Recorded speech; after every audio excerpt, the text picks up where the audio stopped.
नमस्कार दोस्तों, welcome back to my channel friends. मैं आप सबका अपने चैनल स्टॉक्स फॉर लाइफ पे बहुत स्वागत करता हूं। Welcome to STFL family. Dear family members, आज है रविवार का दिन, तो आप सबको रविवार की शुभकामनाएं। आई होप आपका ये ट्रेडिंग वीक अच्छा जाए। एनीवेज दोस्तों, रविवार को हमारा जो संकल्प है कि निफ्टी इस वीक कहाँ जा सकता है, क्या फैक्टर्स हैं जो निफ्टी को इन्फ्लुएंस कर सकते हैं। बिकॉज कुछ कुछ इवेंट होते हैं जिसकी वजह से निफ्टी बहुत ही प्रभावित होता है। कुछ न्यूज़ होते हैं, जैसे कि दोस्तों मैंने कल के दिन एक न्यूज़ कवर किया था, फाइजर को लेके एक ब्रेकिंग न्यूज़ आया था। क्या तो इनके जो वैक्सीन थे उनसे इन्फेक्शन बहुतों को हुआ और 23 लोग नॉर्वे में मर गए, जो कि अनफॉर्चुनेटली दोस्तों ये बोल के ख़राब लग रहा है। तो हमें इस न्यूज़ की वजह से क्या इम्पैक्ट देखने को मिलेगा। मार्केट में अफरा तफरी, लेकिन अब वो घबराने की बात नहीं है। मैंने इस न्यूज़ को कवर कर दिया है बारीकी से। और दोस्तों अगर अगर मार्केट में क्रैश आता है, खरीदारी का मौका होता है, तो 3 शेयर भी आपको उसके अगेंस्ट बता दिए हैं कि क्या शेयर खरीदना है। तो एकदम घबराना नहीं है। मार्केट भागा तो बल्ले बल्ले, गिरा तो ही बल्ले बल्ले। बिकॉज एसटीएफएल के टॉपिक्स आपके पास हैं। जीएम फॉर्डर में फंसे हुए हैं दोस्तों, तो 20 तारीख का दिन याद रखिएगा। ये आर या फिर पार की कहानी हो सकती है। नहीं देखी वीडियो को, बहुत कुछ मिस कर रहे हैं। और सैटरडे क्यू&ए सीरीज तो मैंने कल के दिन पोस्ट कर दी है। 60 क्वेश्चन को दोस्तों मैंने कवर किया है आपकी नॉलेज के लिए। इतना बढ़िया है कि आपको ऐसा कंटेंट शायद कहीं ना मिले।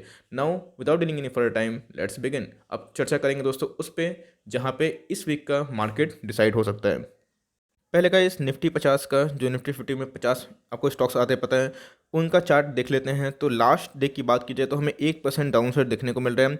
दोस्तों आप देख सकते हैं कि जो प्रीवियस क्लोज है उधर से ही हमें कम देखने को मिल रहा है। मैंने SGX निफ्टी को भी देखा, उधर पे भी हमें 40-42 पॉइंट का गैप डाउन दिखाई देने की उम्मीद है। लेकिन इसे घबराना नहीं है। अगर निफ्टी बहुत भागता है तो गिरता भी है दोस्तों, यही साइकोलॉजी है, वरना एक बबल क्रिएट होता है। और मैं बोल भी रहा था कि हमें थोड़ा सा करेक्शन होना चाहिए। बिकॉज अगर मार्केट ऐसे भागेगा तो इसमें ट्रेडिंग करना बहुत मुश्किल होगा। बिकॉज बहुत ऐसे लोग हैं जो मार्केट में फ्रेश पोजीशन नहीं बना पा रहे हैं। तो मार्केट को एक मौका देना चाहिए इन्वेस्टर्स को कि वो पोजीशन बनाएं। तो दोस्तों ये छोटा मोटा करेक्शन को क्रैश, इसको बहुत लोग बोल रहे हैं भाई ये सब क्रैश नहीं होता है। अगर निफ्टी यहाँ से 3-4% भी गिरता है तो आपको उतना बॉदर नहीं करना चाहिए। बिकॉज निचले स्तर से निफ्टी दोस्तों ऑलमोस्ट डबल हो चुका है, इस बात का आपको ध्यान रखना चाहिए। तो एनीवेज अच्छे इन्वेस्टर बनिए। और अगर बियर हैमर करते हैं तो इन्वेस्टर्स की चांदी ही होती है, इस बात का ध्यान रखिएगा। सबसे पहले दोस्तों अर्निंग का जो दौर है वो शुरू हो चुका है। आपको पता है कि HDFC बैंक के नतीजे स्टेलर आउटस्टैंडिंग नतीजे हैं दोस्तों। मैंने उसको कवर कर दिया, मुझे बहुत थम्स अप दिखाई पड़े। और ये बैंक निफ्टी का मूड भी डिसाइड कर सकता है। अगर दोस्तों बैंक निफ्टी में ब्रेकआउट मिलता है जो ऑल टाइम हाई के एकदम लगभग दिखाई पड़ रहे हैं, उधर पे दोस्तों मुझे आई वोंट बी सरप्राइज कि बैंक निफ्टी को 10% इंडेक्स को भी टान सकता है। यस, अगर बैंक निफ्टी भागेगा तो बड़े बड़े शेयर्स गिरेंगे, इस बात का ध्यान रखिएगा। इसको बोलते हैं इंडेक्स मैनेजमेंट, जहां दोस्तों एक साथ bank Nifty, Reliance, like NBFCs ये सब नहीं भाग सकते हैं, IT नहीं भाग सकते एक साथ, वरना निफ्टी 20 से ही भाग जाएगा। तो बहुत लोग पूछते हैं कि सर क्यों भाग रहा है, क्यों गिर रहा है। तो भाई सब स्टॉक क्वालिटी वाले हैं जिसको मैंने बताया है। अब सिंपल सी बात है, IT में जिस दिन प्रॉफिट बुकिंग होगी वो पैसा कहाँ जाएगा, मैं आपसे पूछना चाहता हूँ दोस्तों। वो पैसा जाएगा FMCG में। तो एक को प्रॉफिट बुकिंग होता है, दूसरे को उधर पर गिराया जाता है, भगाया जाता है। ये दोस्तों कौन करते हैं, ट्रेडर लोग करते हैं। लेकिन इन्वेस्टर्स हमेशा ग्रैब करते हैं। प्रॉफिट बुकिंग करना आपका हक बनता है, आप चाहे तो कर सकते हैं। लेकिन लॉन्ग टर्म इन्वेस्टर हैं तो इन सब गिरावट का आपको फायदा उठाना है। तो अर्निंग का सीजन दोस्तों चालू हो चुका है, बड़े बड़े नतीजे हमें देखने को मिले। तो HDFC बैंक उनमें से एक थे। डीमार्ट के नतीजे भी दोस्तों धांसू आए थे। TCS इन्फोसिस के भी बड़े बड़े दिग्गज के हमें नतीजे देखने को मिल गए हैं। तो अब देखना बनता है कि इधर पे अर्निंग का दौर है दोस्तों। और इधर पे मैं जल्दी ही वीडियो बनाऊंगा कि वॉच लिस्ट में मैंने कौन कौन से स्टॉक लगाए हैं। आपको चाहिए कमेंट बॉक्स में बोलिएगा यस सर डाल दीजिए, तो मैं जल्दी ही बना दूंगा। तो बजाज फिनिंस और बजाज फिनसर्व दोनों दोस्तों पोर्टफोलियो के स्टॉक है मेरे। अब इनके ऊपर मेरा बहुत ही निगाह है कि इनके NPS कैसे हो सकते हैं और इनके अर्निंग्स मीन्स ठीक है या फिर नहीं। अगर अर्निंग्स ठीक रहे, एक्सपेक्टेशन सही रहे, तो नया ऑल टाइम हाई लगा सकता है। अगर गिरे तो दोस्तों आपको ही उठाने का मौका है। बिकॉज लॉन्ग टर्म में दोस्तों ऐसे लोग मीन्स ऐसे स्टॉक पैसा बनाते हैं। बस शर्त ये है कि टाइम देना पड़ेगा। एशियन पेंट नतीजे आने वाले हैं। येस बैंक के दोस्तों मेरा इस पर बहुत ही कवरेज रहेगा। बिकॉज यही दोस्तों रिजल्ट डिसाइड करेगा कि मेरा आउटलुक येस बैंक को लेकर कैसा है। इंडिया बुल्स रियल एस्टेट है, इंडिया मार्ट इंटरमेश, इसके ऊपर दोस्तों मेरा पोर्टफोलियो का स्टॉक है, मेरी नज़र रहेगी। अगर रिजल्ट अच्छे आते हैं तो मैं इसमें अपना स्टेक बढ़ाने का सोचूंगा भी। येस वैल्यूएशन महंगे तो हुए हैं, लेकिन दोस्तों अभी भी इंडस्ट्री पी से मुझे इक्विवेलेंट ही लगते हैं। बात की जाए ICICI लोम्बार्ड के, अरे बाप रे, फेडरल बैंक की वजह से मेरे नतीजे बहुत ही लाइक उत्सुक हूँ। HDFC AMC बहुत ही मेरा पर्सनल फेवरेट है, इसके ऊपर नज़र रहेगा। और यही दोस्तों डिसाइड करेगा कि नैम इंडिया का भी क्या रिजल्ट आ सकता है। L&T टेक्नोलॉजी सर्विसेज है और बहुत सारे बंधन बैंक के भी नतीजे आ सकते हैं। और इधर पे SBI कार्ड दोस्तों, इसको लेके मैं बहुत बुलिश हूँ, तो ये दिखना बनता है। आप देख सकते हैं कि मैं नाम पढ़ के आपका टाइम वेस्ट करना नहीं चाहूँगा। तो इधर पे पॉलीकैब भी है, SBI लाइफ भी है, बहुत सारे इसमें मीन्स एसटीएफएल के टॉपिक्स दिखाई पड़ रहे हैं। तो अगर आपने इधर पोजीशन बनाया है तो डेट्स मैं जल्दी ही बता दूंगा, और कौन कौन से स्टॉक को वॉच लिस्ट में लगाना है दोस्तों वो भी आपको बता दूंगा। तो इन सब के नतीजे आने वाले हैं जो कि मार्केट के मूड को डिपेंड कर सकता है। कभी दोस्तों रिलायंस में बुरी खबर आती है तो रिलायंस बहुत गिरने की ताकत रखता है, अच्छी खबर आती है तो निफ्टी को क्या सबको भगा सकता है। तो country largest private sector company Reliance industries will announce it's earning for the quarter ended December on January 22। दोस्तों एकदम मार्क द डेट, जनवरी 22 को इनके नतीजे आने वाले हैं। The key focus would remain on the telecom and retail business. अब दोस्तों आपको पता है कि इनके जो मेन दो बिजनेस है ऑयल और पेट्रोकेमिकल, उन पे लोगों का थोड़ा फोकस कम हो गया है। इनके अपकमिंग दो रत्न है, बात की जाए टेलीकॉम की और रिटेल बिजनेस की, वो क्या करते हैं बहुत ही अच्छा होता है। आपने देखा कि भारतीय एयरटेल हमेशा कंसिक्यूटिव टाइम से अपना परफॉर्मेंस अच्छा कर रहा है, तो वो मार्केट उम्मीद कर रहा है कि इनके टेलीकॉम की जो आरपीयू है, एवरेज रेवेन्यू पर यूजर, जो कि एक टेलीकॉम का रत्न होता है, उसमें मार्केट उम्मीद बैठाया हुआ है कि उधर पे सुधार देखने को मिले और आरपीयू स्ट्रांग रहे, जो एवरेज रेवेन्यू पर यूजर। दोस्तों इस बात को ध्यान रखिएगा। रिटेल बिजनेस कैसा कर रहे हैं इसका भी आपको ध्यान रखना चाहिए, अच्छा करते हैं तो आग लगते हुए देखने को मिलेगी। और दोस्तों आपको पता है कि इनके ऑयल रिफाइनिंग की जो बिजनेस है, ऑयल के प्राइस गिरने से इनको बहुत ही ज़्यादा घाटा हुआ था, लेकिन वो अब सुधर रहे हैं। और दोस्तों इम्प्रूवमेंट इन पेट्रोकेमिकल मार्जिन ये हम उम्मीद कर सकते हैं। तो मार्केट रिलायंस को लेकर बहुत ही उम्मीद बैठाए हुए है, इस डिस्पाइट ऑफ नेगेटिव न्यूज़ कि अरेमको का डील नहीं हुआ, लाइक अमेजोन से झगड़ा चल रहा है, लेकिन दोस्तों over a long period of time अच्छे कंपनी और अच्छे बनेंगे। मैं आपसे पूछना चाहता हूँ अपकमिंग दोस्तों, अगर मैं 4 बैंक से बोलूँ कि आप कौन से बैंक में खाता खुलाएंगे, तो मुझे पक्का यकीन है कि आप देश के 4 या फिर 5 बैंकों पे ही खाता खुलाएंगे।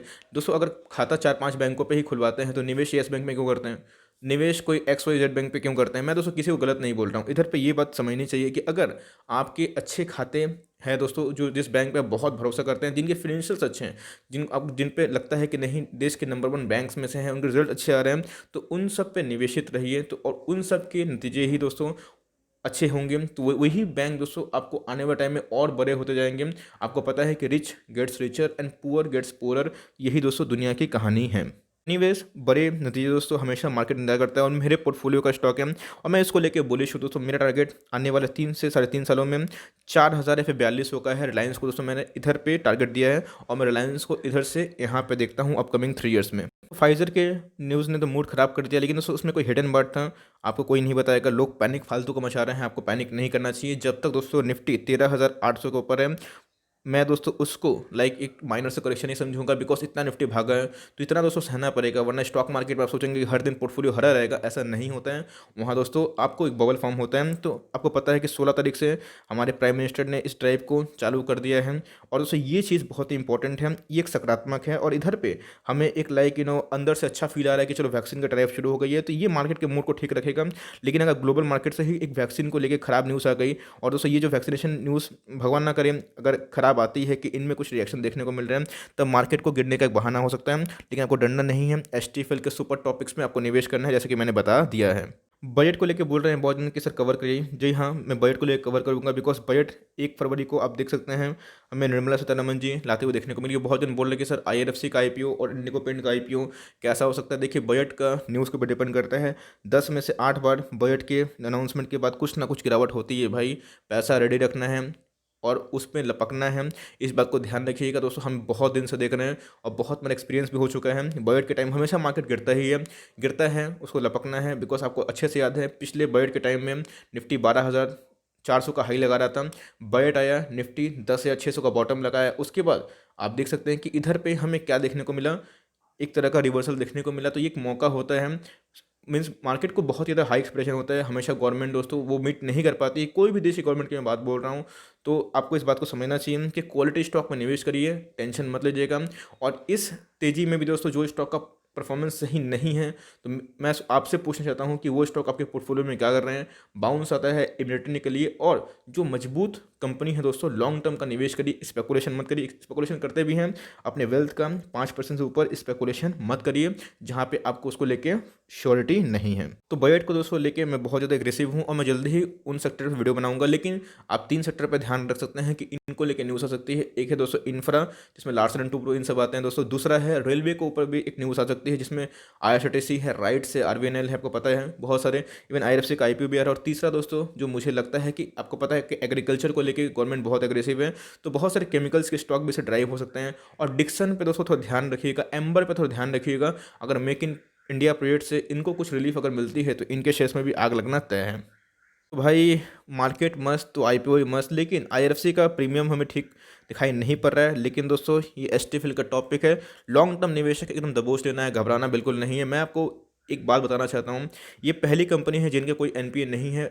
अमूमन ये दिखाया जाता है कि NBFC के NPA होते हैं, नॉन परफॉर्मिंग एसेट्स, इनके नहीं हैं। गवर्नमेंट बैक फंडिंग है, कंपनी पे भरोसा है। रेलवे पे भरोसा है कि रेलवे डूबेगा नहीं, एक्सपेंशन नहीं होगा, यस स्लो होगा, लेकिन उसके पैसे को सेफ रखेंगे। वैल्यूएशन भी बहुत ही कम है, 10 के PE के नीचे हैं। और मुझे दोस्तों इनमें इनॉर्मस अमाउंट ऑफ ग्रोथ दिखाई पड़ता है और इनके अच्छे खासे रेवेन्यू भी बढ़ रहे हैं। तो मैं इसको लेकर ऑप्टिमिस्टिक को मैं खुल के ही बोल रहा हूँ, आप चाहे तो इसको इग्नोर कर सकते हैं। लेकिन दोस्तों शॉर्ट टर्मर है, बहुत ही कम पैसे हैं, तो अगर आपको प्रीमियम के लिए जाना है, पैसे को मल्टीप्लाई करना है, तो गो विथ इंडिगो पेंट। उनके हमें प्रीमियम अच्छे खासे देखने को मिल रहे हैं और इस पर भी बहुत ग्रोथ है। बहुत लोग इसे कंपेयर कर रहे हैं एशियन पेंट, बिल्कुल भी गलती मत करिएगा दोस्तों, ऐसे 1000 कंपनी एशियन पेंट में अकेले ही समा जाएं। FII का फ्लो बहुत ही इंपॉर्टेंट है दोस्तों, ये सबसे इंपॉर्टेंट है। FII पैसा कितना लेके आते हैं, उनका मूड बिगड़ा है तो मार्केट का मूड बिगड़ेगा, उनका मूड सही तो भैया हम लोग भी सही। The foreign fund flow continue to be strong in the month of January as well as they have net bought more than 17,000 crore. फिर से दोस्तों 17,000 करोड़ तक अभी तक एज ऑफ नाउ बाइंग कर चुके हैं। और पूरा अगर एडिशन करें तो 1.6 lakh crore buying previous year हमें देखने को मिली, जो कि बहुत ही ज़्यादा था। और ये मार्केट में दोस्तों पहला बार हुआ कि मार्केट भाई एक साल में ही इतना गिराया और एक साल में इतना भगाया, पूरा वी शेप रिकवरी हुआ, जो कि मेरे एक्सपेक्टेशन के बाहर था। और मैंने दोस्तों इस क्रैश से बहुत कुछ सीखा। ट्रस्ट में दोस्तों मेरी ट्रेडिंग स्टाइल ही इस क्रैश ने बदल दी, क्योंकि यस मैं बहुत छोटा व्यक्ति हूँ दोस्तों, तो हमेशा अपनी गलती से भी सीखने की कोशिश करता हूँ।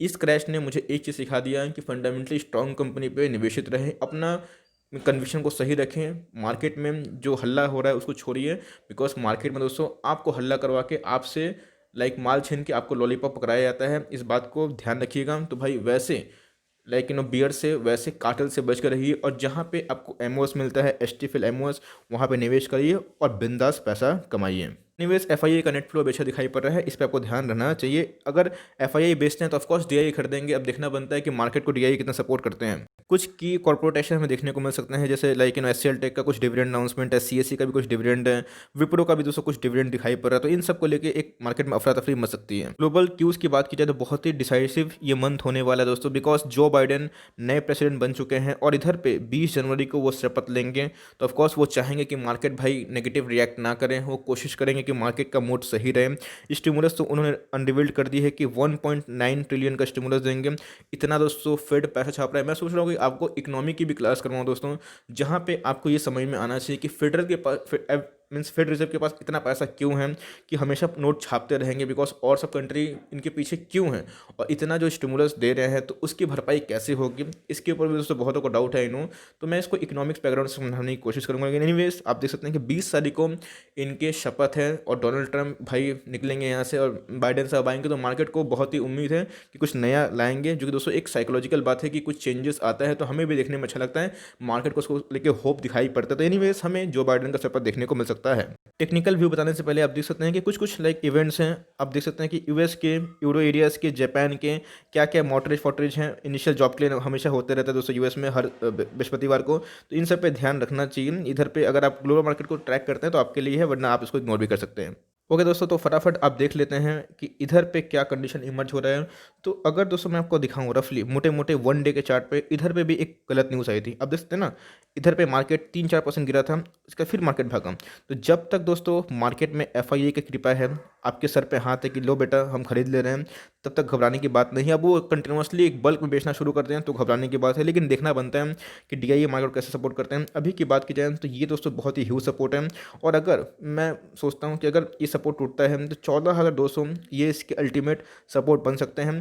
ये दोस्तों बहुत ही डिसाइडिंग फैक्टर है। अगर ये नहीं लाइक संभल पाते हैं, तो 14,000 का इंपॉर्टेंट सपोर्ट टूटता है दोस्तों, तो ही एक कंसर्न का बात होगा। और कंसर्न तब ज़्यादा हो जाएगा जब 13,800 का लेवल टूटता है, तो आपको उसके पहले कंसर्न नहीं करना चाहिए और एड एंड डिप्स की स्ट्रेटेजी कर लेनी चाहिए। यहाँ पे एक डिस्क्लेमर, बल्क निवेश प्लीज मत करिएगा। बहुत सारे दोस्तों इवेंट्स होने वाले हैं, मार्केट का मूड खराब होता है, तो 2 दिन मार्केट लगता है गिरने में और लगता है 10 दिन उठने में दोस्तों, तो वो 2 दिन के अंतराल में आपके पास पैसे फंसे नहीं होने चाहिए, आपके पास कैश होना चाहिए। नहीं होगा तो कोई दिक्कत नहीं दोस्तों, मार्केट में है आईपीओ आ रहे उनमें लगा दीजिएगा ना, तो आपको घबराना नहीं है। कि कुछ न्यूज़ थे जो मैं एसटी फिल परिवार के संग शेयर किया। आई होप दोस्तों मेरी वीडियो आपको अच्छी लगती है, एक दिल से लाइक कर दीजिएगा। चैनल फर्स्ट टाइम दोस्तों तो याद से सब्सक्राइब करना भूले ना।